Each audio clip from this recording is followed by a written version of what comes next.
Food and fitness, in that order, can either help you or go against you in your quest for a healthier and happier life. We all know what a healthy relationship looks like and what a toxic relationship looks like. And so having a healthy relationship with these two, both food and fitness, is extremely important in your life. And so in this video, we're going to be talking about how exactly do you develop a healthy relationship with food and your fitness. Stay tuned.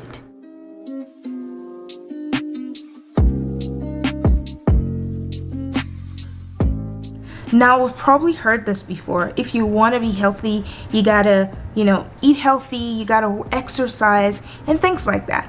And a lot of the times, people don't even understand what that means exactly. A lot of people have different goals. For example, you may want to, say, lose some weight or gain some weight. And there are different strategies towards doing that. And your relationship with food and fitness can either really help you achieve that goal or really hinder you. I remember when I was much younger, whenever I honestly really wanted to be healthy, and honestly I just really wanted to look good too. And I heard these advice, everybody's just saying the same thing. You gotta eat healthy, you gotta exercise. And I really didn't have enough information about what that meant. And so I took matters into my own hands. I stopped eating a lot, right? Which meant I ate very little. And I actually didn't exercise at all. I only just starved myself basically.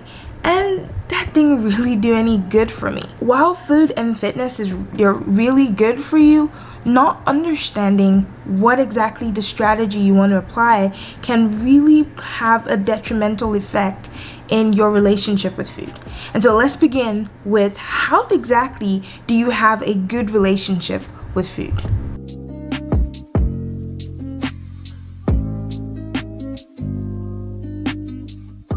To say that food is important is a very big understatement. It is absolutely vital to the survival of our species, to our survival really.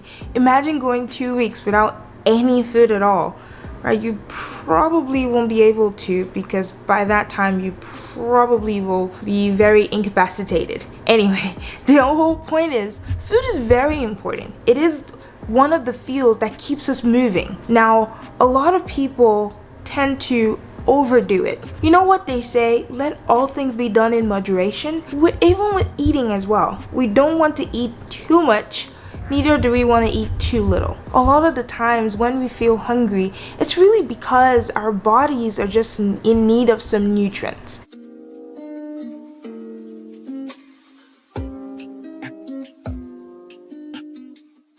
I remember I used to have this really bad habit of binge eating, right? This was really my cycle. I would not eat at all for like a very long time. I just starve myself throughout the day. And then, at the moment when my body just like snaps, whatever is available, I just go all in with that. And then afterwards I start to feel really guilty and really bad. Maybe there was a huge box of cookies and I just ate everything. Or the worst, have you ever gone shopping when you're hungry? Yeah, don't do that. That's not a good idea at all. You buy a lot of things that you don't even need, right? That's just not a good idea at all. Anyway, I was always then, coming back to feeling bad that, oh, I ate all that cookie, or oh, I ate all that ice cream. And the truth is, at that point, our brains are just anything goes, man. Just give me absolutely anything, I'll take it, because we've starved ourselves too much.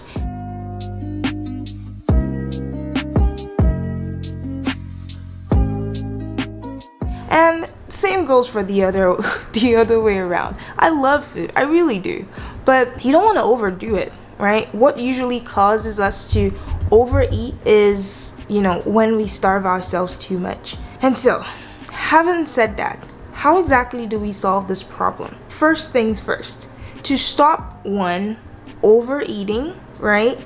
The first thing we need to do is eat nutritiously dense food, right? Because a lot of the times when we're hungry, our body's really just crying for some nutrients. And whether it's micronutrients or macronutrients, your body needs those things to survive. Don't starve yourself. Carbs are not bad. Fats are not bad. Proteins are not bad. You want to eat food that has a lot of nutrients in it, so you give your body the adequate amount of nutrients that it can use to survive. And then if afterwards you still crave some ice cream, go get some ice cream, girl. If you want that cookie, go get some cookie. Now, the thing about doing this is, at that time, when you're not hungry anymore, you've satisfied your hunger pangs and you're just maybe craving something sweet, right? You probably wouldn't eat the entire box of cookies because it would probably make your tummy hurt because you're already full, right? You already ate enough. But then if you starve yourself and you're hungry and you see a whole box of cookie or a whole bowl of ice cream, you probably dig down and finish that, and then you feel guilty. In my opinion, guilt is a waste of time. It really is a waste of time. I mean, you could feel bad, I'm not saying you should, but it's a waste of time. The deed is done, it's done. Can we just correct ourselves and move on? You know what I mean? So, and this was something that I struggled with a lot, and this was one of the things that really hindered me on like moving forward or eating healthy. At some point I really just didn't care anymore because I'm like, yeah, it's not possible to do this, because at the end of the day you still end up feeling guilty, and nobody likes to feel guilty. Nobody likes that. This exact point I'm making here is eat nutritiously dense food first. If you're hungry, eat food that has a lot of nutrients. Don't eat foods that don't have a lot of nutrients. Eat the ones that have a lot of nutrients, and then afterwards you can have that chocolate cake that you want, or that cookie, or that muffin if you're still hungry or if you're still craving something. Now, I feel like I should give a little bit of a disclaimer here. If you need expert advice on how to, structure your diet and things like that, I am not a dietitian and I am not a professional in that area. So you probably want to see a professional and seek professional help. But this is just in my own opinion, okay? It's just in my own opinion, from my own experience, what exactly has helped me.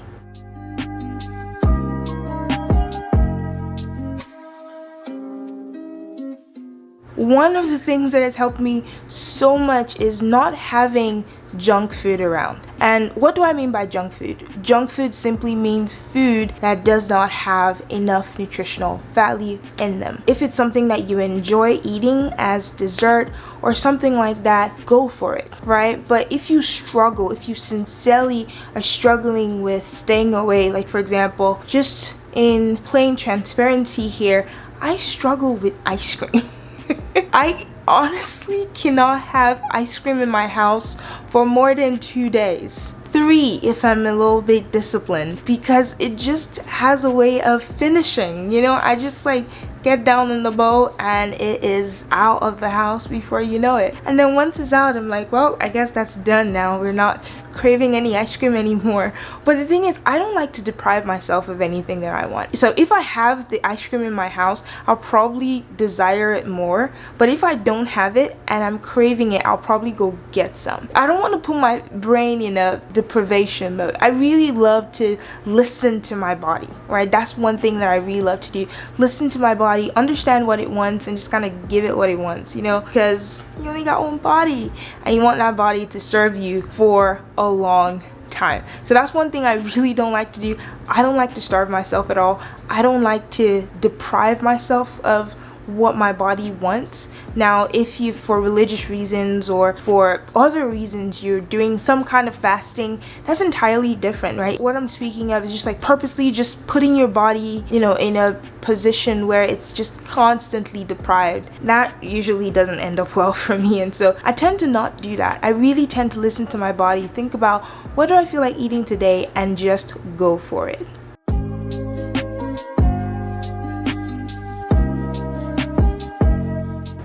Okay, now that we've talked about food, let's talk about exercise. Now, exercise is one of my favorite things. My workout time is that time of the day where I'm super excited. I'm gonna do something absolutely fantastic. A lot of the times people tend to overdo it with training. You know, there's always like two sides of the scales. Either you don't do any at all or you absolutely do too much. Either way's bad. What did I say at the beginning? Everything should be done in moderation. And so I'm just gonna address, first of all, people who overtrain.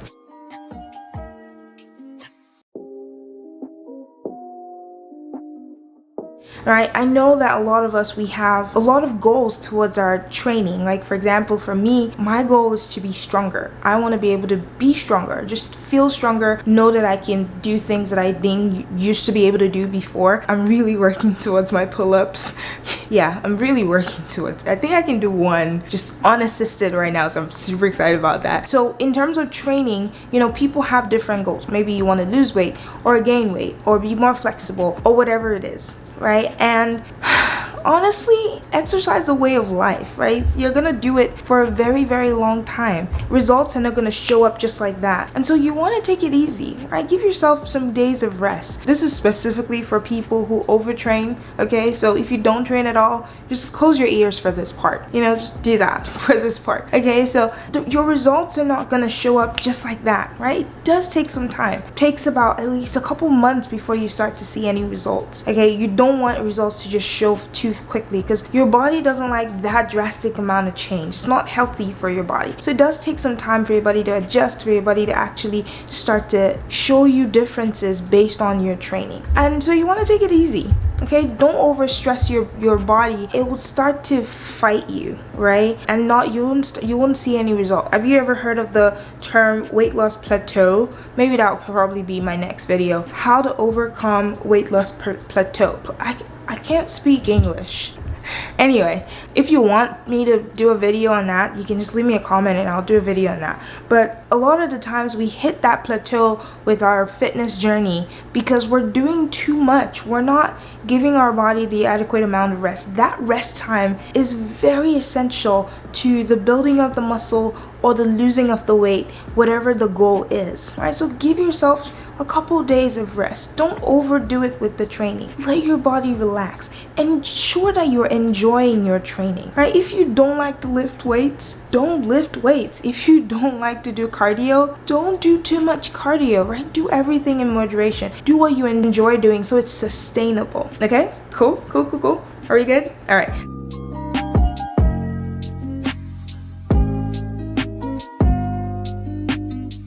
Now, let's talk about people who don't like to train at all, who don't like to exercise. And there could be 1,001 reason for this. I remember myself, I honestly didn't like to exercise before. I usually starved myself, you know, but I really didn't like to exercise. But when I made up my mind that I want to do it, I want to actually make up my mind to exercise, what I started doing was just really something very simple, right? Like I started training for 15 minutes a day, right? And this was on purpose because I know that just jumping into something is not very sustainable. Your body needs time to adapt to a new habit, which is the habit of exercising, okay? And so if you're there in that point where you're like, okay, I really don't like to exercise, seems like a lot of work and I don't know what to do, give yourself some time. Start slow, right? What I did at first was I downloaded this little app. It's a free application, free fitness app, and I'm not going to tell you the name because nobody's sponsoring this video, and so I'm not going to tell you the name. The app was just a little fitness app that just had like a little cute workout here and there that I could do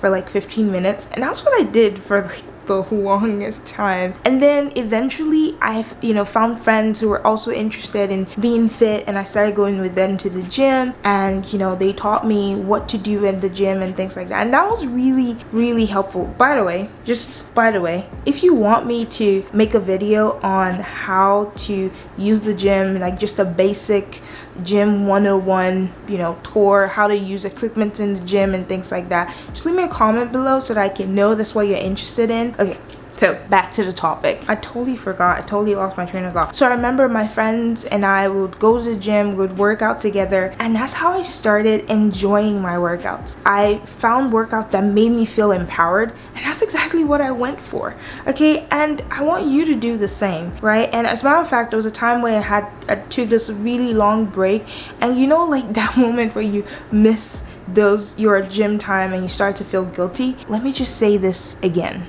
Guilt does not help anybody, okay? So now that I've said that, let's go back to the topic. I took a break from working out and all of that, and then when I started out again, I went back to the basics. I went back to working out 15 minutes a day, 20 minutes a day, increased that to 30 minutes, and then now I can do an hour 30 minutes at the gym, right? And so just find the things that you love to do while you work out. The entire idea is for you to be healthy. If you're going towards a specific goal, then maybe get a fitness program, maybe get an exercise program that you can actually use and follow through, that can help you achieve your goal, so you're happy with your fitness journey. That, my friend, is how you build a healthy relationship with your fitness.